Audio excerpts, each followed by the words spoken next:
मुजफ्फरपुर में मुख्य न्यायिक दंडाधिकारी के न्यायालय में एलजेपी के हाजीपुर सांसद पशुपति पारस, प्रिंस राज और 5 अज्ञात के खिलाफ परिवाद पत्र दायर किया गया है। सामाजिक कार्यकर्ता कुंदन कुमार ने विभिन्न धारा के तहत यह परिवाद पत्र दायर किया है। मामले की अगली सुनवाई 21 जून को होगी। सामाजिक कार्यकर्ता कुंदन कुमार का कहना है कि चिराग पासवान को साजिश के तहत लोजपा से अलग करने की कोशिश पशुपति पारस और प्रिंस कुमार ने की है, जो दुर्भाग्यपूर्ण है। बताया जाए ये पारस जी के खिलाफ परिवाद दर्ज किया है क्या?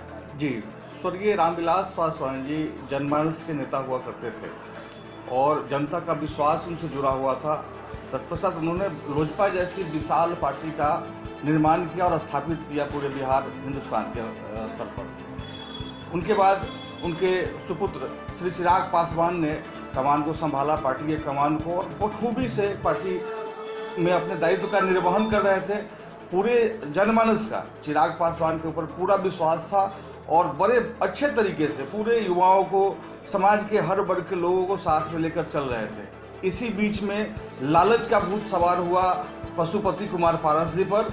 उन्होंने धोखे का सहारा लिया, कुछ एक गुट बना करके एक चालबाजी किया चिराग पासवान जी के साथ में, और चिराग पासवान जैसे कर्तव्यनिष्ठ काबिल युवा को पार्टी से निकालने का प्रयास किया है उन्होंने, एक धोखाधड़ी का सहारा लेते हुए। जबकि सच्चाई बात यह है कि श्री नरेंद्र मोदी जी के हवा में बहकर उन्होंने सांसद का पद लिया है। मैं दावा करता हूं कि पशुपति कुमार पारस की इतनी क्षमता नहीं है कि वो अपने क्षेत्र से मुखिया का भी चुनाव निकाल सके। और स्वर्गीय रामविलास पासवान जी के चरण पर चलने के बाद चिराग जी के पार्टी में रहते हुए उन्होंने एक सोचा समझा साजिश रचते हुए देश के कर्तव्यनिष्ठ युवा लायक नेता को पार्टी से किनारे करने का साजिश किया है, जिससे हम काफ़ी मर्माहत हुए और बहुत दुखी हैं और मुझे सदमा लगा है। और इसीलिए हमने आज मुजफ्फरपुर न्यायालय में परिवाद दायर किया है। माननीय वरीय अधिवक्ता श्री कमलेश जी हमारे साथ में, इन्होंने हमें पूरा सहयोग दिया है और हम परिवाद दायर किए हैं। मुझे पूरी उम्मीद है कि यहाँ उचित न्याय हमें यहाँ से मिलेगा। क्या परिचय? कुंदन कुमार, सामाजिक कार्यकर्ता, मुजफ्फरपुर। जी, बताया जाए इन्होंने परिवाद दर्ज किया है, क्या कुछ आरोप लगाए? ये लोक जनशक्ति पार्टी के नेता पशुपति कुमार पारस, प्रिंस राज एवं कुछ अज्ञात के विरुद्ध ये कंप्लेंट फाइल किया गया है मुख्य न्यायिक दंडाधिकारी महोदय के न्यायालय में। ये कुंदन कुमार जी का कहना है कि ये अभियुक्तगण सोची समझी हुई साजिश के तहत धोखाधड़ी और विश्वासघात का सहारा लेते हुए नफ़ा नाजायज लेने के उद्देश्य से लोक जनशक्ति पार्टी के सांसदों को एवं अन्य नेताओं को दिग्भ्रमित करके, वास्तविक तथ्यों को छुपा करके, और चिराग पासवान जी जो लोक जनशक्ति पार्टी के राष्ट्रीय अध्यक्ष हैं, उनके खिलाफ भड़का करके उन लोगों को दल से अलग करने का कार्य किया है, जिससे पार्टी की छवि खराब हुई है।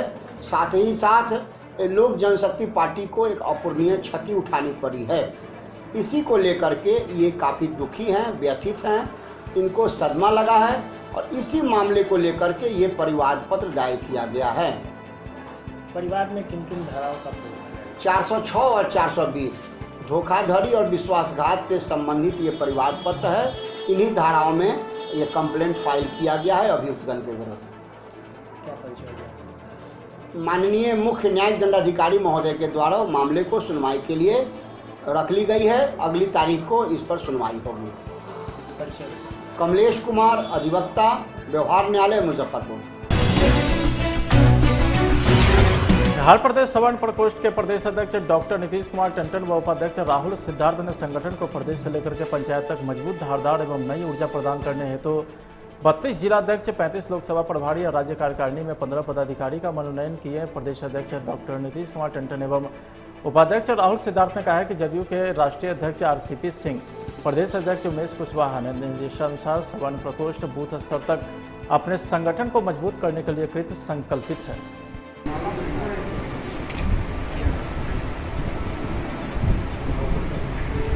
पार्टी की ओर से आज सवर्ण समिति का गठन किया गया है, इस पे आपका क्या कुछ इस पे कहना चाहेंगे? देखिए, बिहार जनता दल सवर्ण प्रकोष्ठ ना आज जो है हम ना 32 जिलाध्यक्षों एवं 35 लोकसभा प्रभारियों की सूची जो है हमने आज सार्वजनिक की। सांगठनिक जिला हम लोग के सबन प्रकोष्ठ में 41 है ना, और 40 लोकसभा है। शेष जो बचे हुए हमारा जो जिला है और लोकसभा ना प्रभारी लोगों का वो भी चयन प्रक्रिया करत है। और इसके अलावा राज्य पदाधिकारियों राज्य कार्यकारिणी की सूची भी हमने संक्षिप्त सूची जारी की है और आगे भी पूर्णतः विस्तारीकरण हम करेंगे इस पर, है ना। आज चूँकि न 32 जिलाध्यक्ष और 35 लोकसभा प्रभारी और 15 राज्य कार्यकारिणी के सदस्यों की सूची हमने आज सार्वजनिक की है। न सभी मनोनीत जिलाध्यक्षों, लोकसभा प्रभारियों और राज्य कार्यकारिणी के पदाधिकारियों को हम बहुत बहुत बधाई और शुभकामना देते हैं न कि इन लोगों के आने से, इन लोगों के मनोनयन से सबन प्रकोष्ठ जो है मजबूत होगी और हमारे नेता आदरणीय मुख्यमंत्री नीतीश कुमार जी और राष्ट्रीय अध्यक्ष आदरणीय RCP बाबू, प्रदेश अध्यक्ष श्री उमेश कुशवाहा के न सपनों का बिहार, विकसित बिहार बने, इसके लिए सबन प्रकोष्ठ जो है जनता दल यूनाइटेड तन मन से जो है न पार्टी के लिए काम करेगी।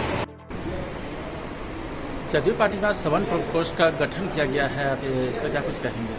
जी, हमने सबन प्रकोष्ठ 5 तारीख को हम लोगों ने इसका गठन किया था माननीय श्री RCP सर के नेतृत्व में। उसके बाद ये कोविड काल की वजह से थोड़ा सा संगठन विस्तार में हमें विलम्ब हुआ, लेकिन आज हम लोगों ने सारी सूचियाँ जारी कर दी है, जिसमें हम लोगों ने लोकसभा प्रभारी बनाए हैं, जिलाध्यक्ष बनाए हैं और राज्य कार्यकारिणी के भी पदाधिकारियों का लिस्ट जारी किया है। टोटल कितने लोगों को इसमें जोड़ा गया है? टोटल जिलाध्यक्ष बनाए गए हैं हमारी तरफ से 35 और हमारी तरफ से लोकसभा प्रभारी बनाए गए हैं 27, राज्य कार्यकारिणी में 15 सदस्य बनाए गए हैं।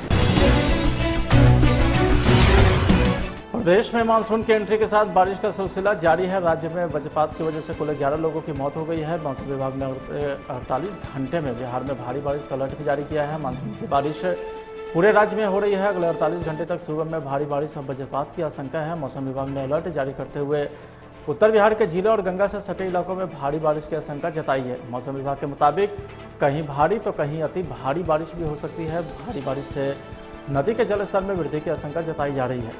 मंगलवार को राज्य के सभी जिलों में बारिश हुई। प्रदेश में वज्रपात से 11 लोगों की मौत हो गई है। पटना के मोकामा में 3, सिवान के गुड़िया कोठी में 2 लोगों की मौत हो गई है। इसके अलावा भोजपुर के चरपोखरी में भी एक बच्चे की जान गई है, तो वहीं सासाराम में भी 1 लोगों की मौत हो गई है।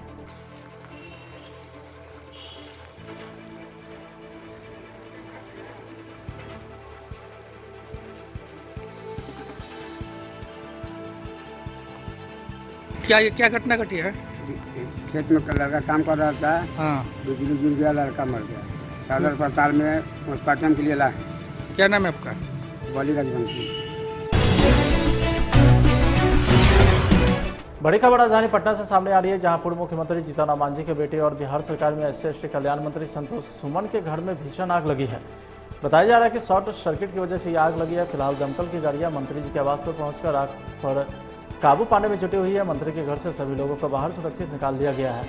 बताया जा रहा है कि सुबह करीब 8:30 बजे मंत्री संतोष सुमन के आवास में यह भीषण आग लगी थी। समय रहते मंत्री और उनके परिवार के लोगों को घर से बाहर सुरक्षित निकाल लिया गया है।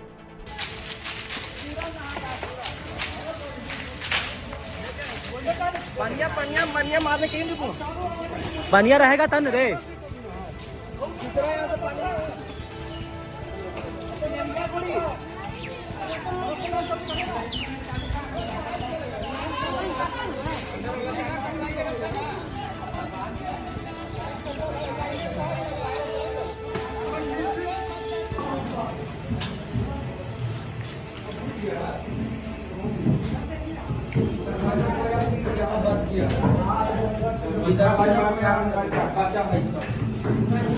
इधर डाली इधर जी सब रखिए।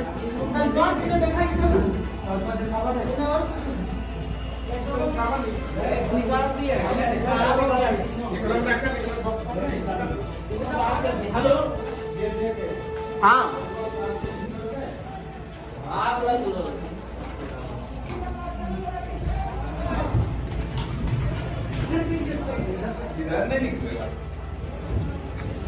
निकल जाएगा। खींच ले।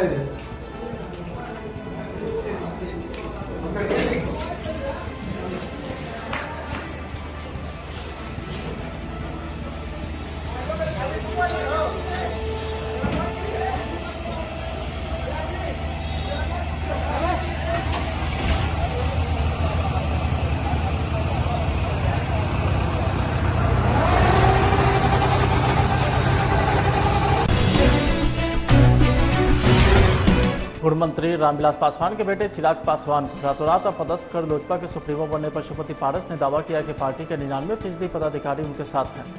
पटना में उनके स्वागत को लेकर के कार्यकर्ता जोरदार तैयारियां कर रहे हैं। पटना आने से पहले पशुपति पारस ने पूर्ण बहुमत की बात कही। उन्होंने कहा कि पार्टी के 6 में से 5 सांसद हमारे साथ हैं, 99% पदाधिकारी और कार्यकर्ता भी हमारे साथ हैं। पटना आने की खुशी कार्यकर्ता में भी देखी गई। बैंडबाजे की धुन पर पार्टी कार्यालय में कार्यकर्ता झूमते नजर आए। वहीं लोक जनशक्ति पार्टी में हुई उठापटक के बाद चिराग समर्थक ने पशुपति पारस, प्रिंस राज समेत अन्य सांसद के पोस्टर पर काली पोती थी, जिसे पशुपति पारस के कार्यकर्ता के द्वारा साफ किया गया। औरंगाबाद जिला पदाधिकारी सौरभ जोरवाल के द्वारा वारन प्रखंड में प्रधानमंत्री आवास योजना के तहत कुल 22 भूमिहीन लाभुक को अभियान बसेरा के अंतर्गत जमीन पर्चा वितरित किया गया। इस अवसर पर उप विकास आयुक्त अंशुल कुमार, डायरेक्टर BRDM बालमुकुंद प्रसाद, प्रखंड विकास पदाधिकारी, अंचल अधिकारी एवं अन्य पदाधिकारी उपस्थित थे। कहाँ पे रहते थे अभी आप? रोड पे ही रहते थे। तो बढ़िया है, पर्चा मिल गया आपको है? ठीक है, तो बढ़िया पर्चा मिल गया, वहीं पे रहना। अभी तो हम लोग आवाज दे देंगे, आपको आवाज भी दे देंगे, आपको आवाज भी करके बना लेना, लेकिन सब लोग बना नहीं तो ये पर्चा नहीं कर जाएगा। मुजफ्फरपुर जिले के मुटेरपुरा स्थित एक निजी स्कूल में कोविड-19 टीकाकरण अभियान की शुरुआत मुजफ्फरपुर जिलाधिकारी प्रणव कुमार और सिविल सर्जन के द्वारा किया गया। डीएम प्रणव कुमार ने बताया कि कोविड से बचाव को लेकर के सबसे महत्वपूर्ण उपाय टीकाकरण है। वैक्सीन को लेकर के लगातार लोगों को जागरूक भी किया जा रहा है। खासकर विशेष रूप से 300 टीकाकरण स्थलों पर 35,000 से भी ज़्यादा टीका करने का लक्ष्य रखा है। सिविल सर्जन ने कहा कि हम लोग उन जगहों पर ज़्यादा जोर दिए हैं जो बाढ़ प्रभावित क्षेत्र है। अभियान की शुरुआत की गई है। देखिए, आज हम लोगों ने टीकाकरण का जो है ये मेगा अभियान हम लोगों ने शुरू किया मुजफ्फरपुर जिला में, जिसमें आज 356 सेशन साइट हम लोग चुने हैं, जहाँ पर कोविशील्ड का जो है वैक्सीनेशन आज मास बेसिस पर शुरू है। और हम लोगों का लक्ष्य है कि आज 36,000 के आसपास हम लोग डोज जो है आज हम लोग खर्च करेंगे। और हम लोग उन जगहों पर ज़्यादा जोर दिए हैं जहाँ जो बाढ़ प्रभावित क्षेत्र है, जैसे आपको औराई है, कटरा है, साहबगंज है, जो जहाँ बंदरा है, जहाँ बाढ़ ग्रसित क्षेत्र है, वहाँ मैक्सिमम सेशन साइट हम लोग दिए हैं। और उम्मीद करते हैं कि वैक्सीन का जो जैसे अवेलेबिलिटी आज हुई है उस तरह से अवेलेबिलिटी हम लोग की प्रतिदिन रहेगी और कोशिश करेंगे कि हम लोग मैक्सिमम जो है अपना लक्ष्य को पूरा करें। सर, अभी भी कुछ लोग जो है कोरोना टीका लेने से परहेज कर रहे हैं। देखिए, 45 से ऊपर का जो एज ग्रुप है उसमें कहीं कहीं कुछ शिकायत मिली है, लेकिन हम लोगों ने धर्मगुरु और जो भी कम्युनिटी के लोग हैं, जो प्रमुख लोग हैं, उनसे हम लोग बातचीत किए और जिलाधिकारी महोदय के स्तर से भी कई बार बैठक चला। और हम लोग की कोशिश अभी भी जारी है कि जो है इसमें जो भी निगेटिव जो ये बात चल रही है वो ख़त्म हो और धीरे धीरे हम लोग का जो है टारगेट बढ़ रहा है, अचीव हो रहा है। तो आपका क्या संदेश होगा सर वैसे लोगों के लिए जो लोग पीछे हट रहे हैं सर इस टीकाकरण के? हम लोग, मेरा संदेश यही होगा कि जो एक कोविड का वैक्सीनेशन ही एक बहुत बड़ा ये होगा जो हम लोग को इससे बचाव कर सकता है कोविड से। और जब तक वैक्सीनेशन हम लोग 80% से ऊपर नहीं होता है, तब तक हम लोग इस पर दावा नहीं कर सकते हैं कि कोविड से हम लोग बच सकते हैं। इसलिए हम लोगों का ये है कि प्रत्येक कम्युनिटी के लोग, चाहे वो जिस भी धर्म के लोग हैं, वो इस तरह का जो है वो उठा करके वैक्सीनेशन लें, ताकि जो है इस कोविड की महामारी से हम लोग लड़ सकें। जी सर, आज ये टीकाकरण का यहाँ उद्घाटन किया गया है, इसका क्या कहेंगे? और टीकाकरण का मास ड्राइव चलाया जा रहा है और हम सभी जानते हैं कि कोविड-19 से बचाव के लिए सबसे महत्वपूर्ण और मजबूत हथियार कोई है तो कोविड वैक्सीनेशन है। इस वैक्सीनेशन को लेकर लगातार गतिविधियां चलाई जा रही हैं और आज विशेष रूप से 16 तारीख को हम लोगों ने करीब 300 टीकाकरण स्थलों पर 35,000 से भी ज़्यादा टीका करने का लक्ष्य रखा है। उसी क्रम में आज यहाँ पे इंद्रप्रस्थ स्कूल में टीकाकरण स्थल का आरंभ किया गया है और इस स्कूल में टीकाकरण केंद्र के शुभारंभ के अवसर पर ये बताना चाहूँगा कि यहाँ के आसपास के लोगों को इससे काफ़ी फ़ायदा होगा और काफ़ी लोग काफ़ी उत्साहित होकर के यहाँ टीकाकरण का कार्य करा रहे हैं, टीका ले रहे हैं। इस क्षेत्र के सभी लोगों को, यहाँ के जो बच्चे पढ़ते हैं उनके पेरेंट्स को यहाँ टीका लेने की सुविधा है। और जितने भी और भी स्कूल्स हैं उनको भी इसके साथ टैग किया गया है, वहाँ के भी लोग आकर के यहाँ टीका ले सकते हैं। इसी तरह पूरे ज़िले में 300 से अधिक केंद्र हैं और हम लोग प्रत्येक पंचायत में पहुँच करके टीकाकरण का कार्य कर रहे हैं। शहरी क्षेत्र में भी गाड़ी के माध्यम से हम लोगों ने 5 टीका एक्सप्रेस और इसके अतिरिक्त RBS के 25 गाड़ियों के माध्यम से भी गांव-गांव पहुंचकर शहर के विभिन्न वार्डों में टीकाकरण का कार्य करा रहे हैं। और काफ़ी लोगों के बीच इसको लेकर जागरूकता बढ़ी है, लोग टीका लेने के लिए काफ़ी आगे आ रहे हैं। और जैसे ही हमारा जिला, हमारा राज्य, देश टीकाकृत होगा तो कोविड से फाइट करने में हम लोग सबसे आगे रहेंगे। सर, गांव में भी अभी लोग लेने से संकोच कर रहे हैं, वो कह रहे हैं बहुत अफवाह फैली हुई है तो नहीं लेना चाह रहे हैं, तो उसमें क्या करें? देखिए, कोई भी चीज़ें होती हैं, कोई नई चीज़ होती है तो अफवाहें भी आती हैं, लेकिन अफवाहें, कोई भी अफवाहें सही साबित नहीं हुई हैं। वैज्ञानिक शोध और वैज्ञानिक प्रमाण इसके पक्ष में है।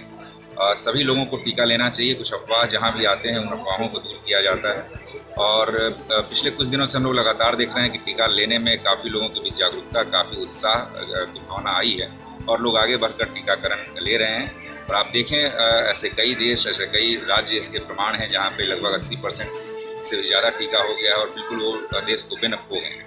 तो ऐसी स्थिति में सभी लोगों को टीका लेने के लिए आगे आना चाहिए। किसी तरह के अफवाह, किसी तरह के मिथक पे नहीं जाना चाहिए, बल्कि वैज्ञानिक प्रमाणों के साथ, सिद्ध प्रमाणों के साथ टीका को लोगों ने प्रमाणित किया है, तो टीका बिल्कुल सबको लेने की आवश्यकता है। खबर रोहतास जिला से है, जहां बरहड़ी थाना के तेंदुआ में मारपीट मामले में 5 लोगों को गिरफ्तार किया गया। बताया जाता है कि जमीन के झगड़े को लेकर के 2 पक्षों में मारपीट हुई थी। इस मामले में FIR किया गया था और जांच के बाद पुलिस ने 5 लोगों को गिरफ्तार किया है।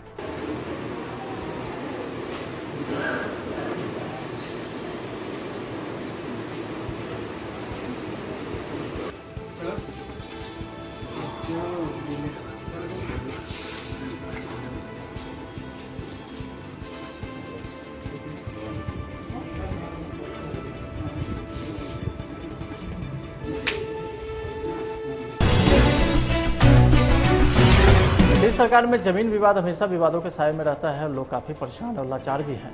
ऐसा ही एक मामला सामने आया है। एक दिव्यांग युवक और उसके दिव्यांग मां ने भूख हड़ताल करना शुरू कर दिया। जानकारी के अनुसार गांव के ही एक भूमाफिया के द्वारा जबरन कब्जा कर लिया गया है। घर से भी निकाल कर उसे बंद कर दिया गया है। मधुबनी जिले के रहियर प्रखंड अंचल कार्यालय के मुख्य द्वार पर मुस्मात वृद्ध महिला और उसके दिव्यांग पुत्र ने अपने न्याय के लिए भूख हड़ताल पर अनशन कर रहे हैं। बताया जाता है कि इनके जमीन पर एक दबंग और भूमाफिया के द्वारा जबरन कब्जा कर लिया गया, जिसे अपने घर में निकलने नहीं देते हैं और ये लोग अपने घरों में कैदी की तरह जिंदगी जी रहे हैं। जब यह दिव्यांग पुत्र और उसके मुस्मात मां प्रशासनिक अधिकारी से इंसाफ के लिए लिखित शिकायत किया, लेकिन एक भी आला अधिकारी सुनने को तैयार नहीं है। धरने पे जो बैठे हुए हैं, और आपका अभी वर्तमान में वहाँ कितना जमीन होगा? वहाँ पर जी हमको ये नंबर में 9 कट्ठा बचा। अच्छा, 9 कट्ठा। तो ये चारों नंबर में कौन ऐसा आदमी है जो आपका कब्जा कर लिया है? महेश्वर यादव। अच्छा, उसको कहते हैं तो क्या कह रहा है? उसको कहते हैं तो कहते हैं कि निकलिए घर से, हटिए। ये मकान सहित हमारा है 2546 में मेरा कुआं पड़ रहा है, दूसरा नंबर 5वां, जो कि इसको अधिकार नहीं है। उसमें भी घर चढ़ाए हैं, देख करके ADM साहब जी, SDO साहब गए हैं। अच्छा, जमीन पर गए भी हैं? हाँ, गए हैं। 2 दिन SDM साहब गए हैं। तो हम कहें बेटे ये जो घेर बेर किए हैं से कैसे किए हैं? तो माँ जी इसको जांच प्रत्याग होगा तब ये कब्जा करेगा। और वो जा करके घेर घार करके कहते हैं जो हमको SDM साहब कहे हैं जो ये तुम्हारा है, इसलिए हम घेरे हैं। उसको बदनामी कर रहा है या सही कर रहा है? वो कहते हैं SDM साहब हमको आदेश दिए हैं घेरने के लिए, तो हम घेरे हैं। ये हमारा है मकान खाली कर, हमको अंगना से निकलने के बेटे एक गाँव को जो होगा रास्ता, तो हम यहाँ बैठे हैं, आप जा करके देख लीजिए। अच्छा, आपके परिवार में कितने लोग होंगे अभी? ये 2 माँ और बेटा, एक मुखबधित लड़का निसहायक है या अपने वृद्धा है, बोल नहीं पा रहा है। बोल नहीं पा रहा है, न कान है न बोल।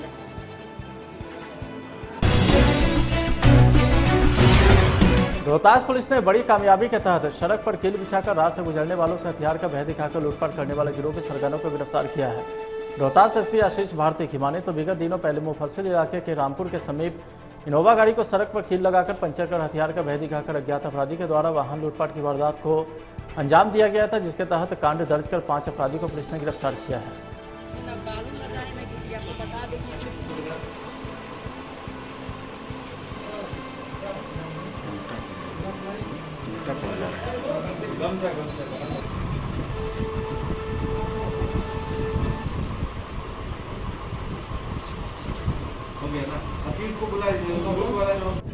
सासाराम मुफस्सिल थाना में रामपुर के पास एक इनोवा गाड़ी को सड़क पर कील बिछा करके उसका टायर पंक्चर करके और उसके बाद हथियार का भय दिखा करके वो जो उसमें जो लोग थे उनसे लूटपाट की घटना कारित किया गया था, जिसमें लगातार पुलिस के द्वारा कार्रवाई की जा रही थी और जो लूटी गई 3 मोबाइल थी उसको कोर्ट में ही बरामद किया गया था। और इस घटना में शामिल जो अपराधकर्मी थे उनकी गिरफ्तारी के लिए में 5 अपराधियों को गिरफ्तार करके भेजा गया था। एक अभियुक्त उसमें फरार चल रहा था जिसकी गिरफ्तारी की गई है, जिसमें जो अभियुक्त गिरफ्तार किया गया उसका नाम है जयदीप राम, जिसको अकोरी गोला थाना क्षेत्र में जो छुपा हुआ था और अकोरी गोला थाना को जब सूचना प्राप्त हुई तो अकोरी गोला थाना को वहाँ पे भेजा गया और उसको गिरफ्तार किया गया है। यह जो अभियुक्त पकड़ाया है यह नासरीगंज थाना के बीके कांड में फरार चल रहा था। नासरीगंज से लेकर चोरी का मामला दर्ज हुआ था जिसमें ये फरार चल रहा था। तो इस प्रकार से एक लूटपाट वाले गिरोह के अपराधी की गिरफ्तारी हुई है और इससे निसंदेह जो लूटपाट या चोरी की घटनाएं हैं उसमें लगा